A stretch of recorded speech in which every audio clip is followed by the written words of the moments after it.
Buen día, queridos hermanos.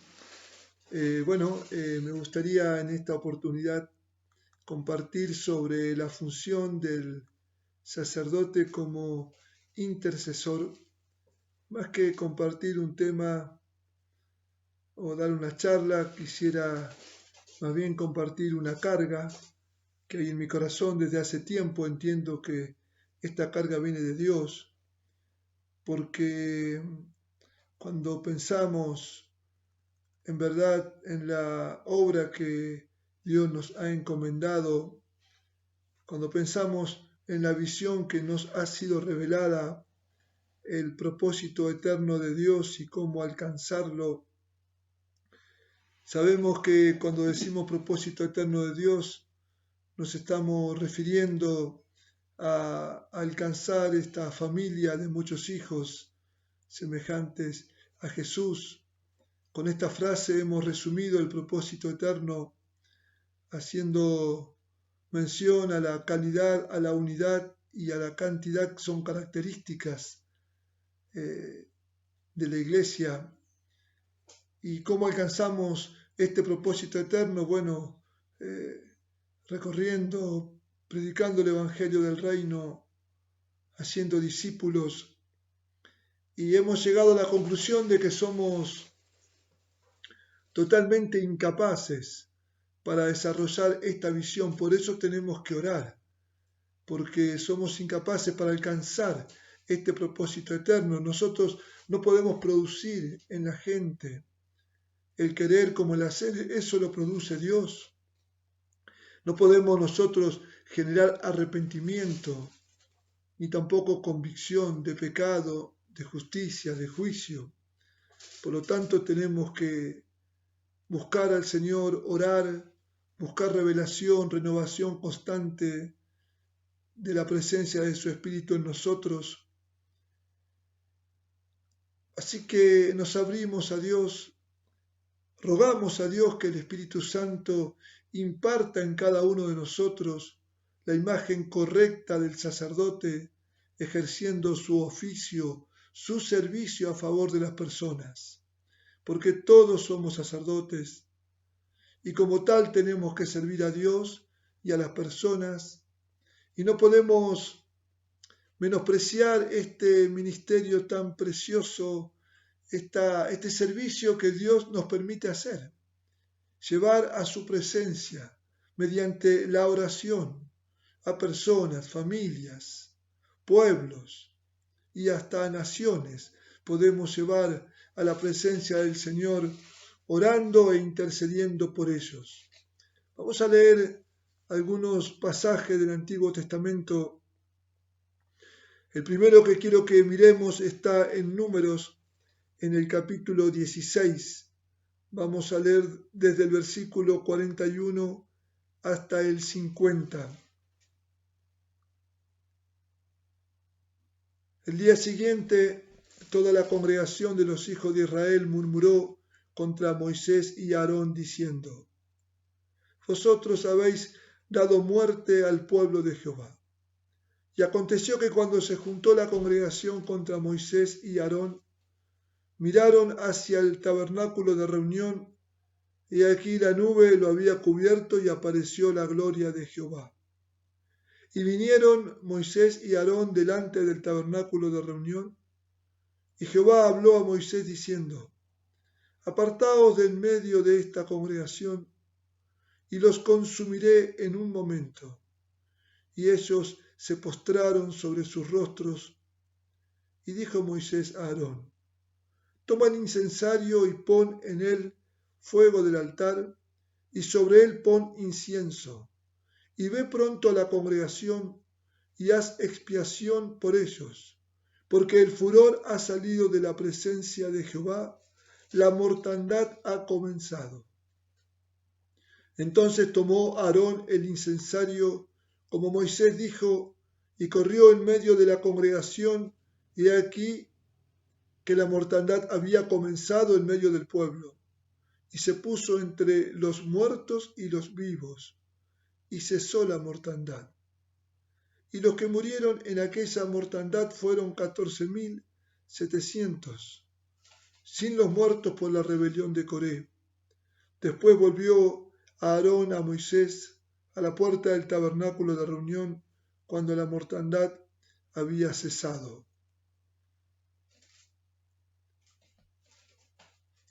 Cuando vemos esta situación en el pueblo de Israel, qué situación difícil. Una vez más el pueblo había murmurado contra Moisés, contra Aarón. Por lo tanto el pueblo volvía a mostrar su descontento con este Dios que entiendo que todavía no alcanzaban a conocer. Y acá vemos el corazón de Moisés, instruyendo rápidamente a Aarón para que separe entre los que estaban muriendo y aún los que vivían. Y ahí está la figura del sacerdote intercediendo para que se detenga esta mortandad, que era un juicio que venía de parte del Señor a causa de la desobediencia de ellos. Y nosotros debemos pararnos en medio de los que están apartados, porque los que todavía no conocieron al Señor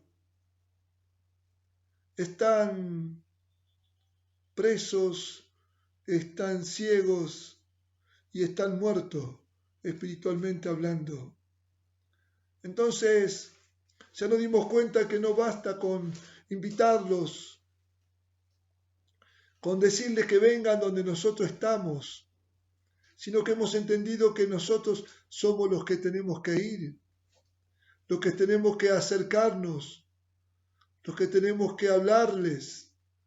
Y no solamente tenemos que ir para llevarle el Evangelio del Reino, sino que mientras vamos y antes de ir tenemos que pararnos en oración y llevarlos a la presencia del Señor. Tenemos que movernos en este ámbito espiritual. Estamos sentados juntamente con Cristo y desde ahí intercedemos. Y le pedimos al Señor que Él haga su parte. Jesús dijo que cuando venga el Espíritu Santo iba a convencer de pecado, de justicia y de juicio.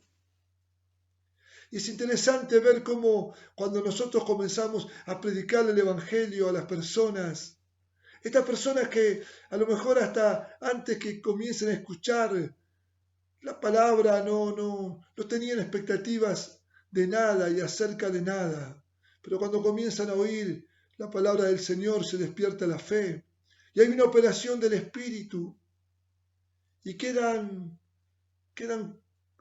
desnudados ante la evangelización y la operación del Espíritu, porque se dan cuenta que son pecadores. Y muchas veces nos preguntan, ¿qué tenemos que hacer? Y ahí es cuando nosotros le decimos que se tienen que arrepentir, que se tienen que bautizar y que van a ser llenos del Espíritu. Y para que alguien se pueda arrepentir, es porque tiene que haber una operación de parte de Dios. Tiene que estar obrando el poder el poder de la palabra y tiene que estar obrando el poder del Espíritu. La oración abre puertas. Cuando nosotros decimos, Señor, venga a tu reino, estamos clamando a Dios que el gobierno de Dios se acerque y que venga. Y esto ocurre cuando nos ponemos a interceder por los perdidos. El otro pasaje que quiero que leamos está en el libro del profeta Ezequiel, en el capítulo 22. Vamos a leer desde el versículo 23 hasta el 31. Y acá vemos una situación que hasta nos parece un tanto cotidiana. Vino a mí palabra de Jehová diciendo, hijo de hombre, di a ella. Ella es el pueblo de Israel. Tú no eres tierra limpia, ni rociada con lluvia en el día del furor.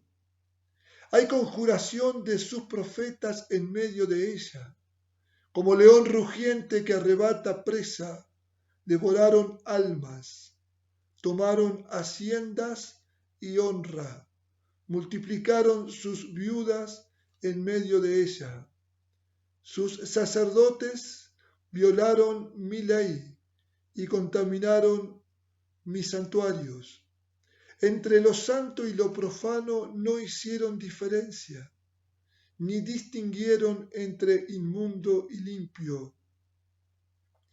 Y de mis días de reposo apartaron sus ojos, y yo he sido profanado en medio de ellos. Sus príncipes en medio de ellas son como lobos que arrebatan presa, derramando sangre para destruir las almas, para obtener ganancias injustas. Y sus profetas recubrían con lodo suelto, profetizándoles vanidad y adivinándoles mentira, diciendo: así ha dicho Jehová el Señor. Y Jehová no había hablado. El pueblo de la tierra usaba de opresión y cometía robo. Al afligido y menesteroso hacía violencia, y al extranjero oprimía sin derecho. Y busqué entre ellos hombre que hiciera vallado y se pusiese en la brecha delante de mí, a favor de la tierra, para que yo no la destruyese, y no lo hallé. Por tanto derramé sobre ellos mi ira, con el ardor de mi ira los consumí.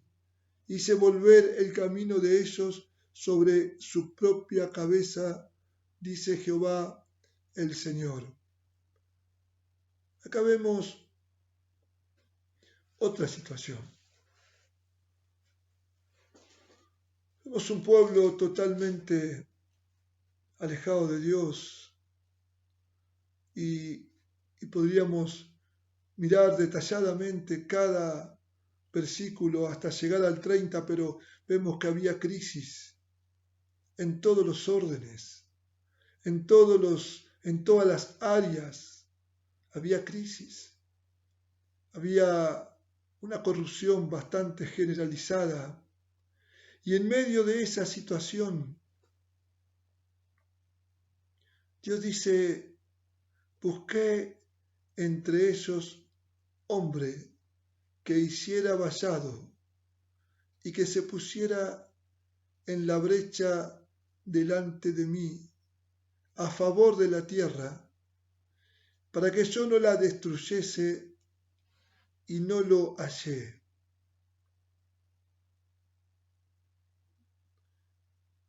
Yo buscaba hombres. ¿Para qué?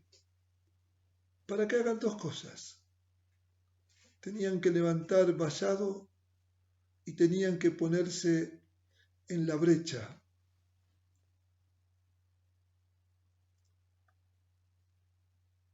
La palabra brecha es la traducción de la palabra hebrea peret. Significa una abertura, fisura, grieta, especialmente una grieta en la muralla. Y esta palabra peret viene del verbo parat, que quiere decir abrir, romper o penetrar. Aparece 25 veces y la encontramos también en Isaías 58:12 y en Amós 9:11. Muestran que las brechas o las grietas deben ser reparadas. En Isaías hace referencia a las ruinas físicas y espirituales de Sión, y en Amós hace referencia al tabernáculo de David. Acá en el libro de Ezequiel, al pararse sobre la brecha, es una metáfora que alude a una acción intercesora. Hay una brecha, hay una grieta entre Dios y el hombre que un intercesor intenta reparar.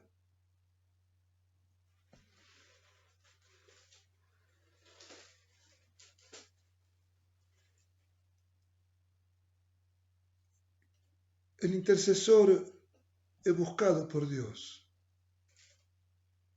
Nosotros sabemos que también dice que la Escritura dice que Dios busca adoradores que le adoren en espíritu y en verdad. Dios también busca intercesores para que se paren en la brecha, para que restauren, para que trabajen en la reparación de esta separación que hay entre el hombre y Dios. La obra ya está hecha en la cruz. Jesús murió por nuestros pecados. Jesús derrotó a Satanás. Él nos reconcilió con el Padre. Pero Él nos envió a nosotros a predicar este evangelio a toda criatura y a hacer discípulos a todas las naciones. Y nosotros llegamos a la conclusión que tenemos el poder del Espíritu para ser testigos, pero también llegamos a la conclusión que tenemos que interceder para que Dios haga lo que Él quiere hacer con los seres humanos. El sacerdote tiene que pararse en la brecha y tiene que orar, tiene que clamar con un clamor que nace desde su corazón, porque el corazón del intercesor tiene que estar lleno con el amor del Padre. Entonces esta persona clama, ora, grita, pide, ruega, insiste, para que haya una operación espiritual, para que el entendimiento de los seres humanos se abran y puedan comprender que hay un Dios que los ama, que hay un sacrificio perfecto a favor de ellos. El sacerdote tiene que pararse para que se detenga la mortandad,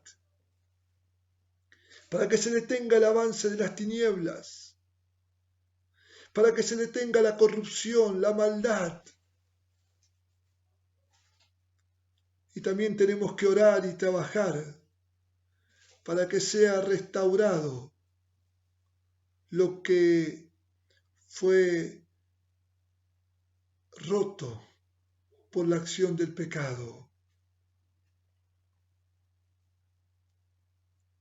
Nuestra tarea de extensión del reino comienza en nuestro cuarto de oración. Cuando el Señor nos invita a cerrar la puerta y a orar en lo secreto.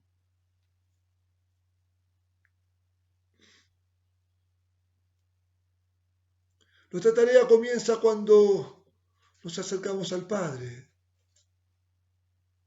y le ponemos nuestras listas de oración.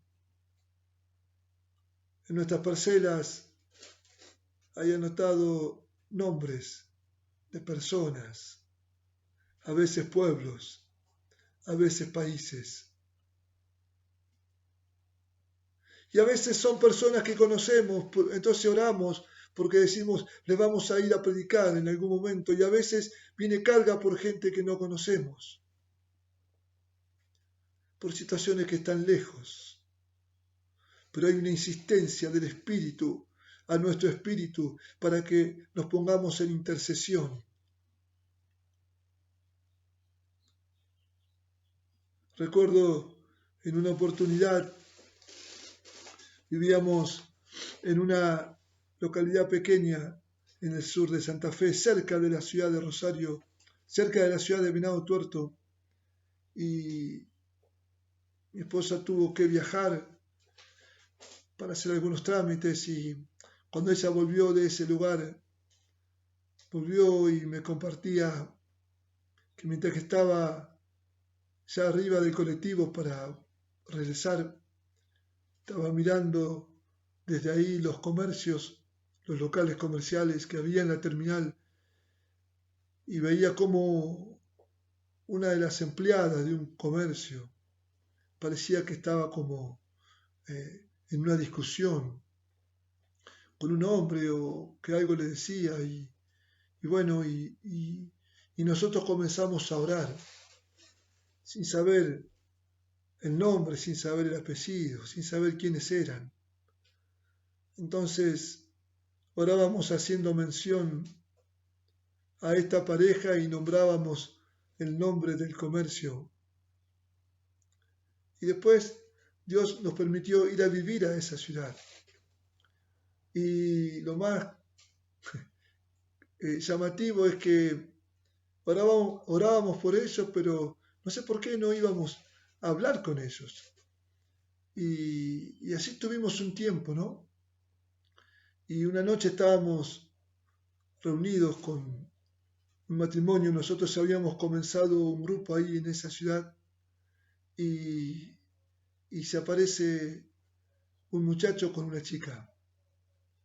Y bueno, y los presentaron, y ahí me di cuenta que eran esta pareja por la cual nosotros estábamos orando. Ellos eran novios.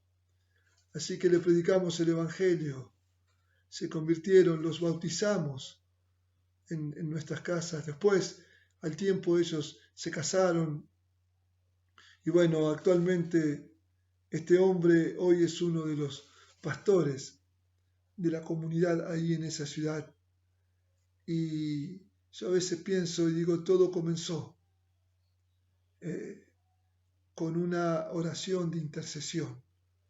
Seguramente había otras personas que tal vez también oraban por ellos, y a alguien ya le habían hablado algo de Jesús, pero ahí aprendimos que nunca es poca cosa orar por alguien. Entonces vemos dos situaciones extremas, tanto la de Moisés como la que narra el profeta Ezequiel, y ahí vemos la figura del intercesor parándose entre una situación y Dios, y mostrando y diciendo: Padre, detén esto, Padre, producí esto, Padre, por favor, haz que esta gente te conozca. Vamos a dejar aquí esta primer charla, y después en el segundo quiero hablar un poco más de el intercesor, y también ver un poquito cómo oraba la iglesia primitiva. La tumba vacía es nuestra casa.